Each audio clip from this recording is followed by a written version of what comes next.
आज मैं आप लोगों को 2000 साल पुरानी चीनी लोक कहानी दो माएँ और एक बच्चा सुनाने वाली हूँ। ये कहानी चाइना के हिस्टोरिकल लिटरेचर में भी पाई जाती है। कहानी के स्टार्ट में एक औरत वूलियो को इंट्रोड्यूस करवाया जाता है। वूलियो नाम का मतलब होता है मीठा खुशबूदार फूल।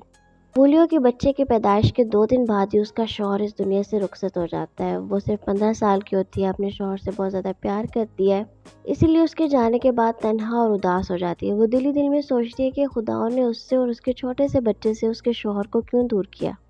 लेकिन वो एक अच्छी औरत होती है और सब्र वाली भी, इसीलिए कभी भी उसने खुदाओं से या अपने दोस्तों से कोई शिकायत नहीं की।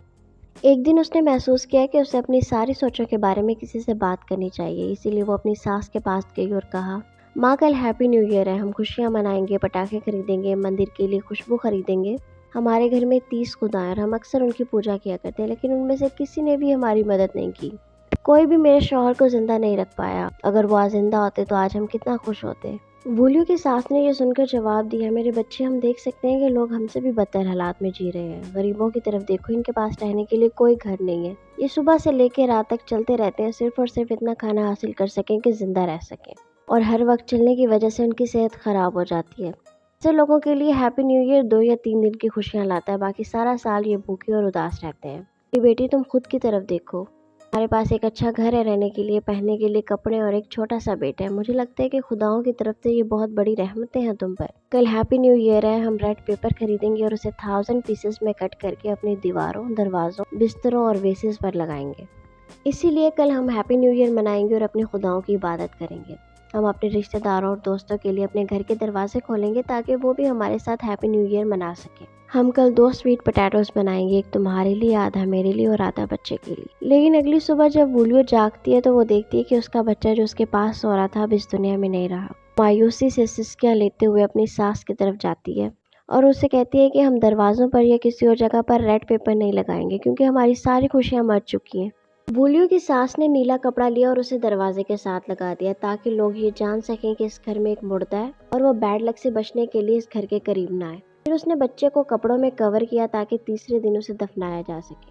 जब लोग घर के पास से गुजरते और नीला कपड़ा दरवाजे पर देखते तो वो सोचते कि शायद वूलियो की सास की डेथ हो गई है, क्योंकि वो एक बूढ़ी औरत थी।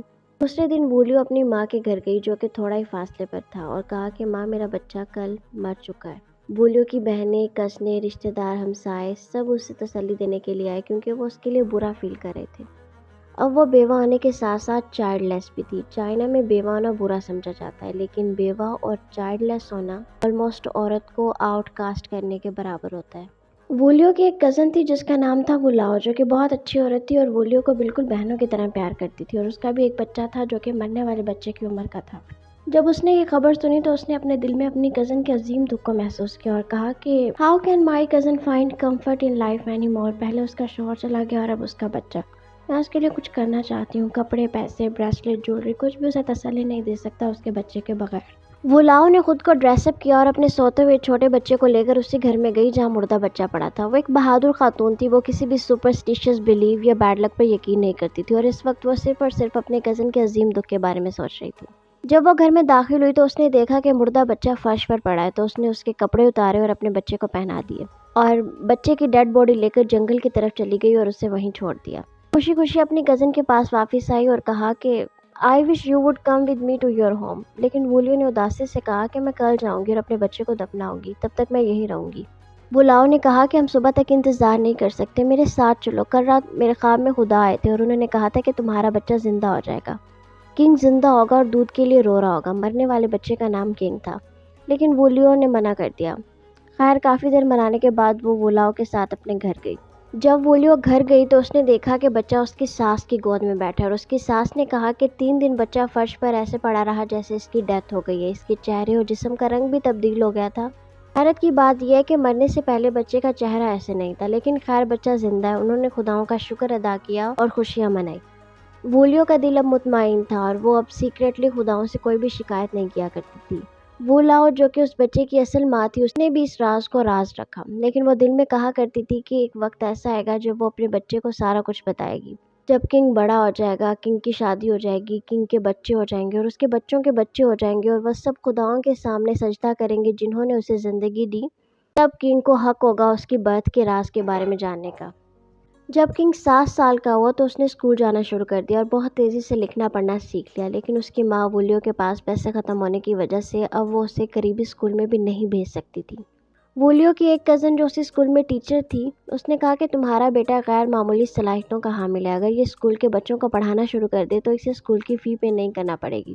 کنگ جب 16 سال کا ہوا تو اس نے اپنی اسٹڈیز کمپلیٹ کر لی۔ وہ اپنی عمر سے زیادہ ذہین تھا، اس نے گورنمنٹ کے لیے کام کیا اور ہائی اسٹیٹ پوزیشن حاصل کر لی۔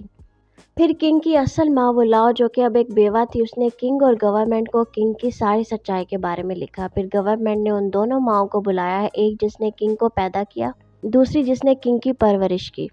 جب ایمپرر نے ان کی کہانی سنی تو اس نے ان دونوں کو ایک بہت ہی خوبصورت گھر دیا جس میں کنگ رہا کرتا تھا، اور کنگ نے بڑے ہی شفقت اور پیار کے ساتھ ان دونوں کی بہت خدمت کی۔ اور اسی کے ساتھ یہ کہانی ختم ہوتی ہے۔